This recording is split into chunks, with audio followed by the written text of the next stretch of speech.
Welcome back to Tony Brown's deep dive out there life story. It's wonderful that we're having this opportunity, and for Tony, of course, this is part of your archive. It's part of your life files that will be there for generations now, for sure. It's a very emotional first episode. We touched on, the severity and the extremity of what you went through those first, between 6 and 8, 9, and how you had to adapt very quickly to an abusive life on those very young age. And, on this series now, on this episode, we're going to just jump back into, the physical abuse, the violent marriage that you were the parent of a violent marriage. How do you even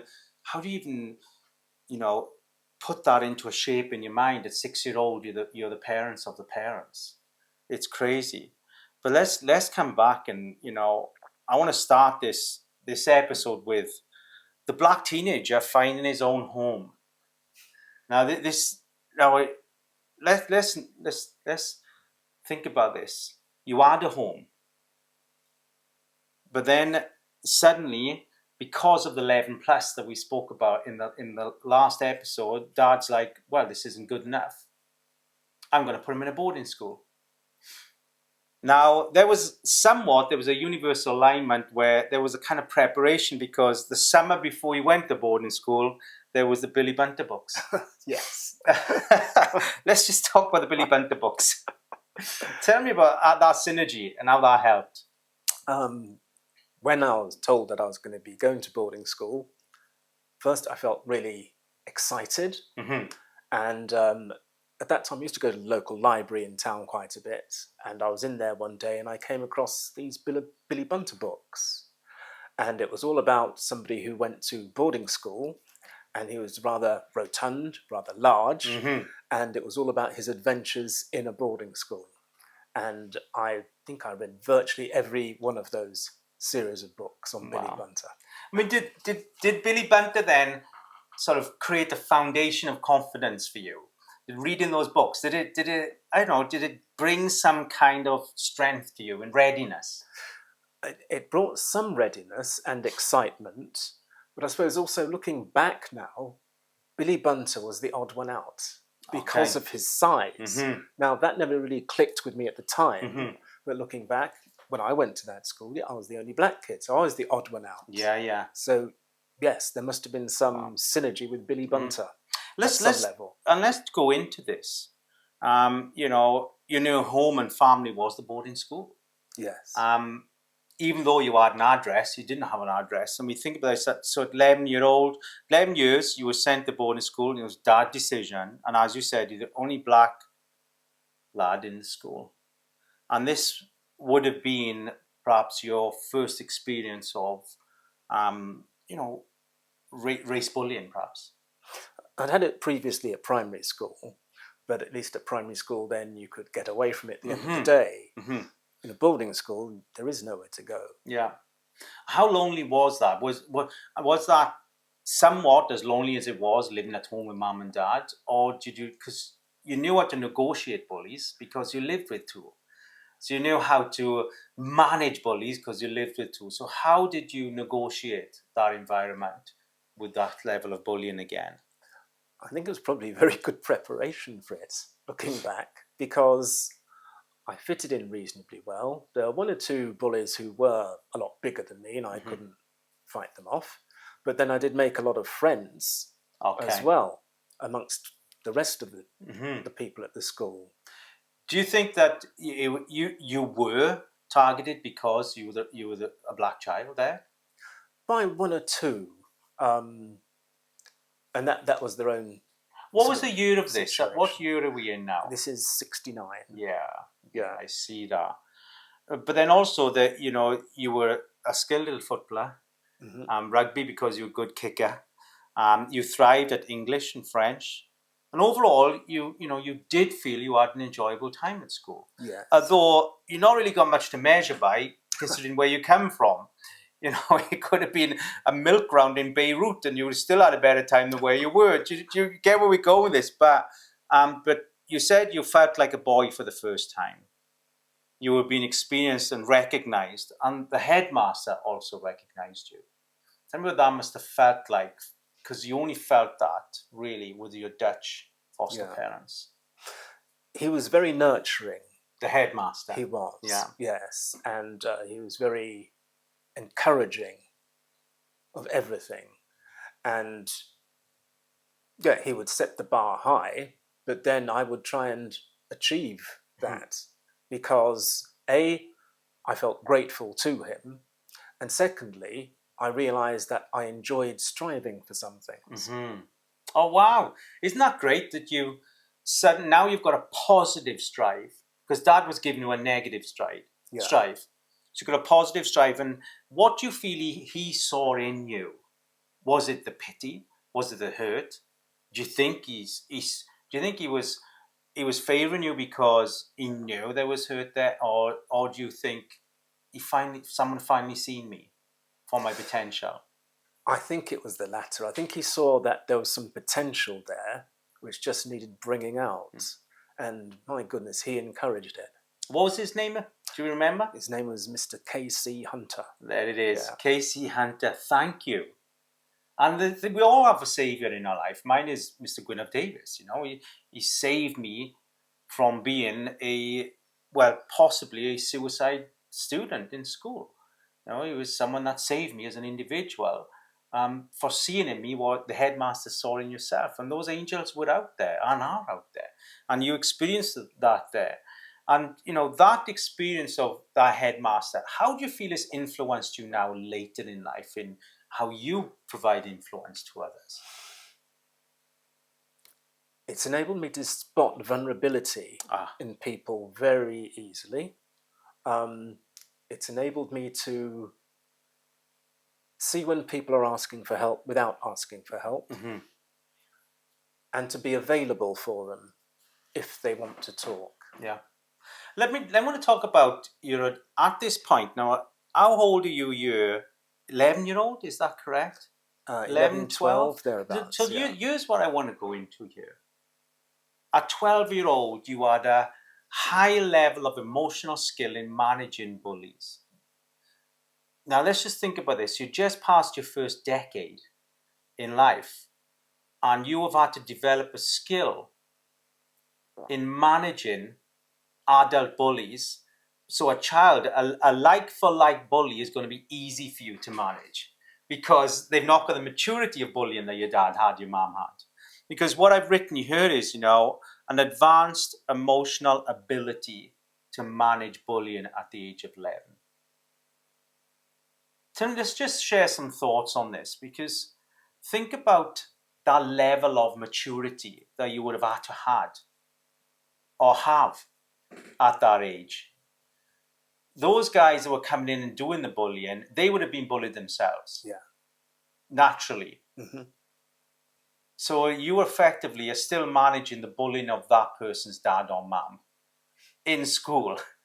So there's a circle, there's a cycle that's still going on here. There absolutely is. I mean, one of the main bullies at that first boarding school was a Jewish guy. Oh, wow. Okay. And I thought, why on earth is he picking on me in this way all the time? And then obviously with some hindsight, it became clear that, it's like if a parent comes home and kicks a child, the child kicks the dog, and so on and so forth. This guy had found someone else to deflect the bullies onto, and that person was me. So then if he laid into me more, they would lay off him. Yeah.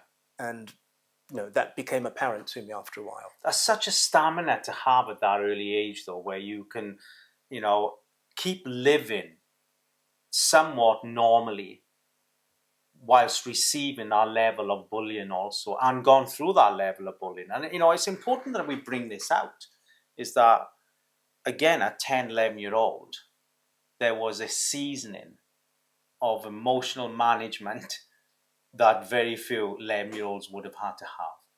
And if I can just say as well, it was also a continuation after having found out about my dad's background, why he was so brutal, because that's what he went through. Yeah. And then to find from this guy as well, okay, he's gone through that, so that's why he's a bully as well. Yeah. I mean, you're very forgiving, for sure. You really are. Let's go back to the first episode. You learn to forgive very early in life. And I don't want to talk about that as we move forward in the other episodes, where, you know, what that looks like in your life now. But at 11-year-old, the reality is you had your first experience of a true family unit in your summer days. Yeah. So when it came to the wonderful Michael Steele, Yes. who was a mate then and still is a mate now, if that's correct. But he introduced you into his family home on the summer holidays. Yeah. So instead of going back home to your mum and dad, you went and stayed there. Initially, it was just for a day trip during the summer holiday, but then later into my teens, as we'll talk about later, then it became a more permanent fixture. That is your reality then, to also feeling a family unit. What did that feel like? I mean, did it feel odd? Did it feel natural for you? I mean, what did it feel like when you were experiencing that family unit for the first time? It just felt like bliss. This is just wonderful. Also, give you a measure of how far away you were from that, eh? Yes, you know, I mean, here was a family. There were 3 boys, 1 girl, and they all worked together so wonderfully. Everyone was so happy and positive in every way. You know, the father was somebody who kept everybody in a straight line, disciplined them. The mother would take no nonsense either, but she was a fantastic nurturer as well. And to me, it was just, well, bliss. Did it make you feel like you were missing more though? I know, because you didn't have that in your home life. No. Did it take you deeper into hurt, or was it something that drove you to, this is where I want to be? It was more, this is where I'd like to be. Yeah. And yeah, strangely, that's how things panned out. Yeah, we move on a little. You know, I've got, I'm 13 years of age and full-time homeless with an address. Full-time homeless with an address at 13. And what I mean by that is, let's dive into this, is that, you know, you're now in a new all-boys full boarding school in Wellingborough. Yeah. Am I saying that right? That's right. Now, but the reality is you didn't have to be full board. Is that correct? That's correct. There are a number of boys who lived about the same distance from the school as me, including Steele's, and they'd go on a daily basis. So you didn't have to stay full board. It was chosen for you, though. Yeah. Which, in somewhat, we could say that's a double-edged sword. It's a breath of fresh air because you're not having to go home to the war zone, but at the same time, you're homeless. Yeah. Effectively. And how did that make you feel? I just want to kind of get a feel of how, I know it's such a contradicting thing when you've got a home address, but you've not got a home. It is in no man's land. It does, but yet again, I felt really lucky, privileged, and happy to be at a boarding school as opposed to having to go home every day.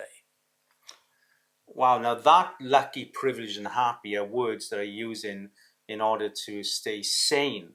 What I mean by that is that you're lucky, privileged, and happy because you don't have to go home. Think about that. You're celebrating being out of home and basically being in a school full board so you don't have to be part of your family. Yeah. How does that make you feel when you think about that now?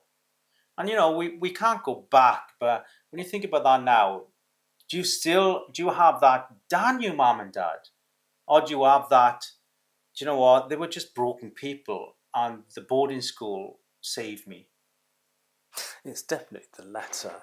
You know, the thing about parents or anybody is everybody's getting through life as best they can with what they know. And if you don't know any different, that's what you continue. Yeah. So if you know nothing else other than violence and dysfunction, then unless something shifts you off that path and course corrects you, you're likely to continue that road. Wow. It's like your family home was a car crash every day. So it feels an emotional car crash every day.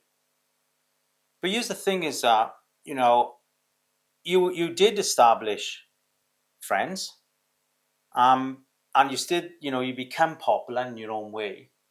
But use the Achilles heel is that Dad resented the fact you become a popular person. You had friends. Yes, yeah, this was something I didn't really understand. He wanted me to be away at boarding school, so I wasn't at home. So then what happens at boarding school is that becomes your second family to a large extent. But then he didn't like that. I don't know quite how he thought things would pan out or how he wanted things to pan out, but it wasn't what he wanted. It's like he wanted you to be a single boy and lonely, which effectively is what he was for himself in his life. But also, Dad was a materialistic person. And from our conversations we've had, that's become very obvious. He was an entrepreneur, but his entrepreneurialism wasn't about creating a message for other people. It was about what he could get for himself, even though he was a damn good entrepreneur. Do you know what I mean? Let's not take that from him. Absolutely. But also, do you think it was a statement? My son goes to boarding school. I pay for my son to go to boarding school. Do you think it was a badge that a bragging right, more so than him expecting that you were going to be, successful from your boarding school experience? Yeah, a large part of it was bragging rights. He liked to flaunt his materialism. Mm-hmm. He always walked around with a wad in his back pocket. Oh, really? And over time, he started to get fat. He sort of grew bigger and bigger, and he would flaunt his big stomach. Because, thinking back to his background, people couldn't eat very well from where he came from. So when he became wealthy and was able to eat a lot, which he did, and then grew a big stomach, he was proud of his big stomach and proud of having his wad in his back pocket. And that was it. As long as he could show people what he had, he felt okay. But again, he's relying on outward things to give him the feeling of satisfaction or self-worth. What did Dad's wealth feel like to you? What did his wealth feel like to you? It felt like something that elevated him in his own eyes. Mm-hmm. It felt like something that made him feel better about himself. And from that point of view, I think it made him a bit nicer. Mm-hmm. Because he felt more confident. Oh, wow, I see. Because he had a big car, big house, big wad in his back pocket. Mm-hmm. And because he felt he could elevate himself, he felt above other people. Yeah. Could it also be, that this point in life, because, you say you have your business and it's striving, you've got big plans for it, it's a beautiful business. But do you feel that, negative success could also be looked at? Emotion is a negative trigger for you because Dad's success was very negative. It didn't have happiness with it. It just had disappointment because it was expressed out in a materialistic way that was, I've got this, you haven't. Can somewhat then it can replay in your life where, everything you do has a successful link to it because you know how to make success because you watch your dad do that. But also subconsciously Dad's success was unhappy. and we think about, and we just want to put that in there for us to think about this. And not, we don't have to deep dive in now, but there is definitely a cycle that we have to think about because Dad's success was unhappiness. So in somewhat, you know how to make success, but the flip side to that is, I don't want success because there's unhappiness with success. And you see, there's always a journey that you have to look at that's playing out. Emotional millimeter by millimeter, day by day, a minute by hour by hour, we could say. But then, now let's go to the home with no entry. Now, this I found fascinating. And so your parents' home was Church Brampton, Northampton. Northampton. Northampton. Yeah. Oh, there you you know what, I'm going to take it on the chin, but dyslexia, that's how it goes sometimes. And your family home was in a place where it wasn't really that particularly, I'm going to say, welcomed. No, that's correct. Yeah. And Dad then, because of that, he built a bigger home with a bigger signage outside says "We live here." Yes. Yes. But then even that, just tell me about what that felt like, because then you're being isolated again because of Dad's pride. Yeah. When Dad started to make money, he bought a piece of land, about an acre of land in the most exclusive village in Northamptonshire. And he built a house with a swimming pool and a tennis court. Wow.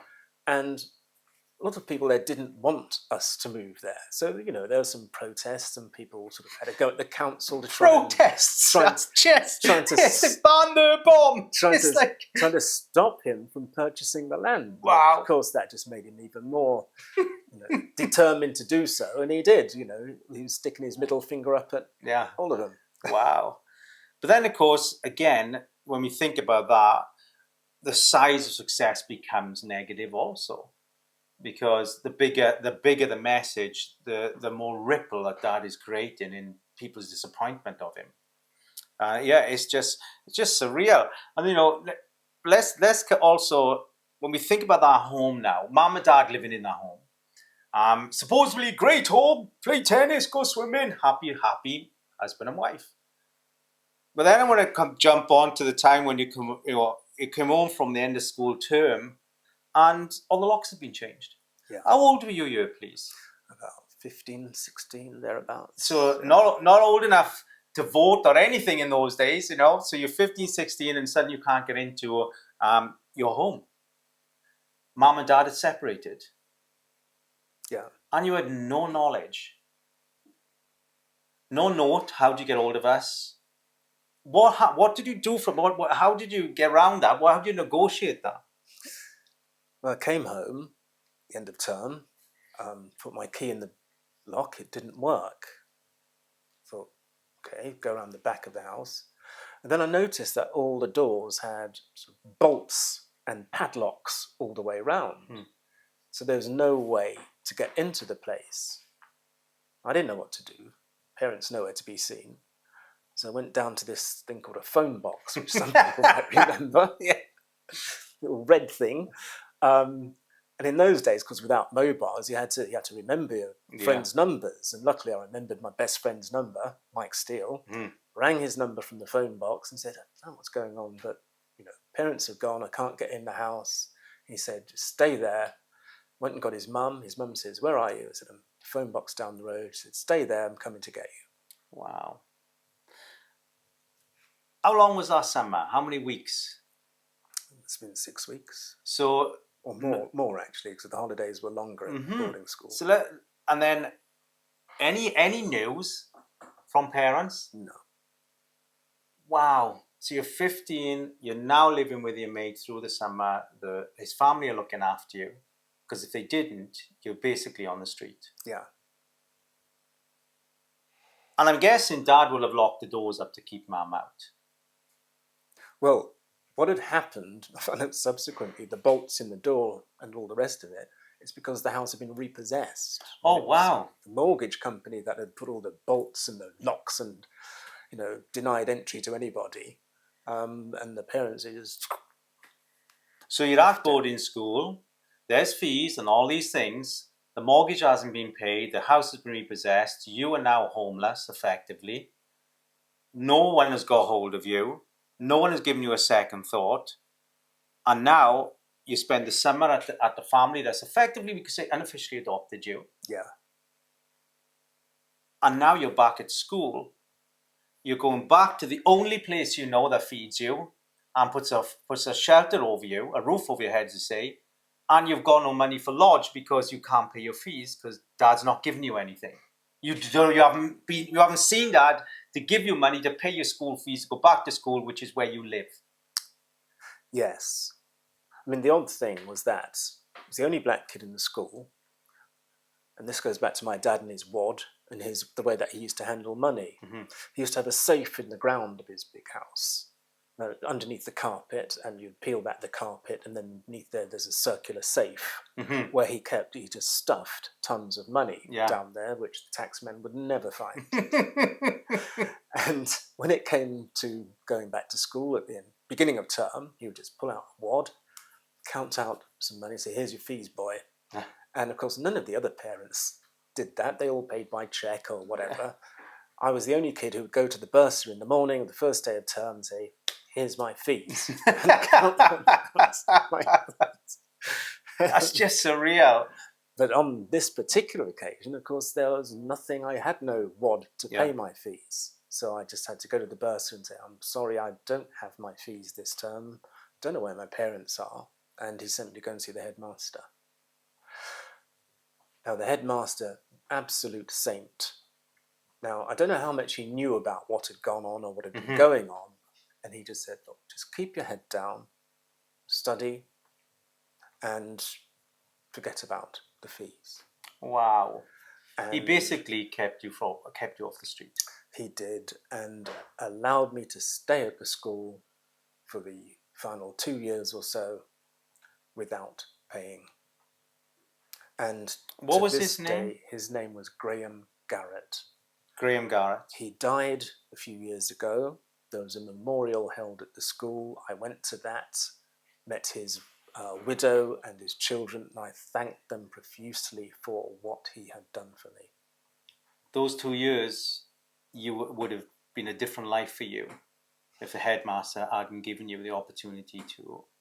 Were it not for the Steels and that headmaster, I would have ended up in prison or on the streets, or both, Yeah. Goodness knows. There are angels. There are human beings out there that present opportunities for people to maintain life, which is what he did for you. Because you could have been, you may not have been, like myself, a suicide survivor. You may have been someone accomplished suicide. We just don't know. But that takes me into this next place where, at 15 years of age, this was the start of your emotional darkness. I get emotional start in this part of your story because, you were clinically diagnosed by the school doctor with depression. And basically, you were labeled as a difficult learner. But at 15, you were diagnosed with clinical depression. Do you think that was just? Do you think there was there? No. There was? Not at all. I think that I may have had some issues because of what was going on with my parents and things like that. You said may. There had to be some issues. There's no way, Tony, that you could have had a level of normal functioning emotionally when you witnessed, bloodbaths or fights. Parents just leaving you homeless. What happened was that I was doing well for the first year at that school, and I think I won 3 prizes for English, geography, ancient history and things. And it was fine. Then the second and third year after that, I lost my mojo. I was not interested in a lot of things. I wasn't interested in studying as much, and I was trying to cope with a lot of things. But also, I would ask questions like, why do I need to remember what year Henry VIII's 5th wife had her head chopped off? It doesn't make, why, what use is that to anyone? Detention. It doesn't make detention. Wow. And after being sent to detention a few times for asking what I thought were reasonable questions as to why do I need to memorize this rubbish, I was sent to the school doctor who determined that I was depressed and put me on anti-depressants. And what was even more strange was that at the school there was a sanatorium, which was a separate building, which is where if the boys were sick, you had to go there so that you didn't spread your chicken pox, measles, or whatever it was. Yeah. I got sent there so I didn't spread my depression. Oh, wow. Wow. Bizarre. That is so bizarre and so damaging, emotionally damaging, meaning that subconsciously my depression is a disease.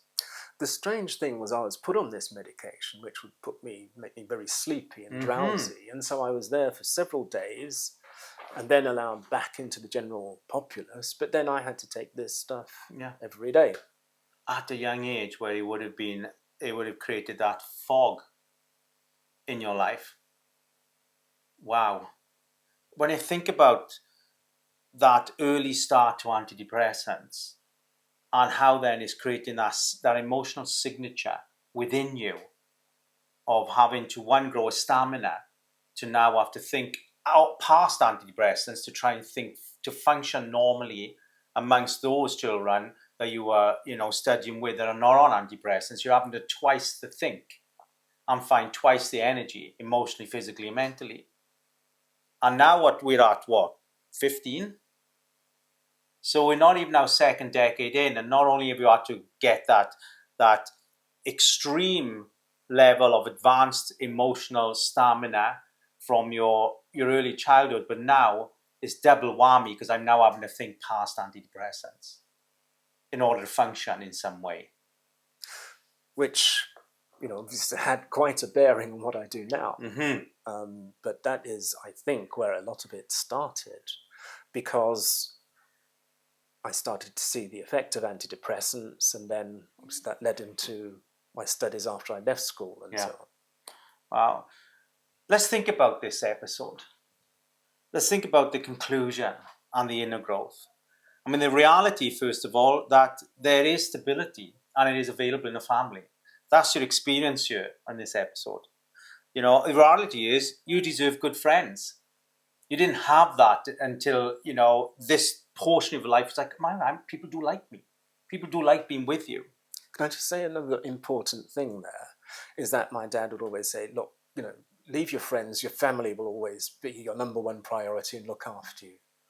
Ironically, that wasn't the case. Yeah. And ironically, friends and networks are what have always helped me through. Wow. There it is. You were seen as your human self for your first time with the headmaster. And of course, your parents were your children. There's the reality that you are now the adult and that you are having to parent yourself, but not just parent yourself, but you're negotiating with, bear in mind you haven't seen your parents for some time, but I'm negotiate you being the I'm going to say the thinker that had more maturity, if that makes sense there. And here, the notes I put here is that your 3D formula is starting to organically grow now. We're starting to see the cycle, which is the hurt boy, the mom and dad, and then the abusive husband and wife. Starting to see his formula. We're starting to play out in our next episode. You'll see this. So this has just been fantastic. And our next episode is Tony's life of drugs and academia fails. Is where we're going in our next episode. So yes, I mean it's traumatically beautiful. Can I say that? Traumatically beautiful. So catch us on the next episode, and of course the wonderful life of Tony Brown. Thank you. Thank you.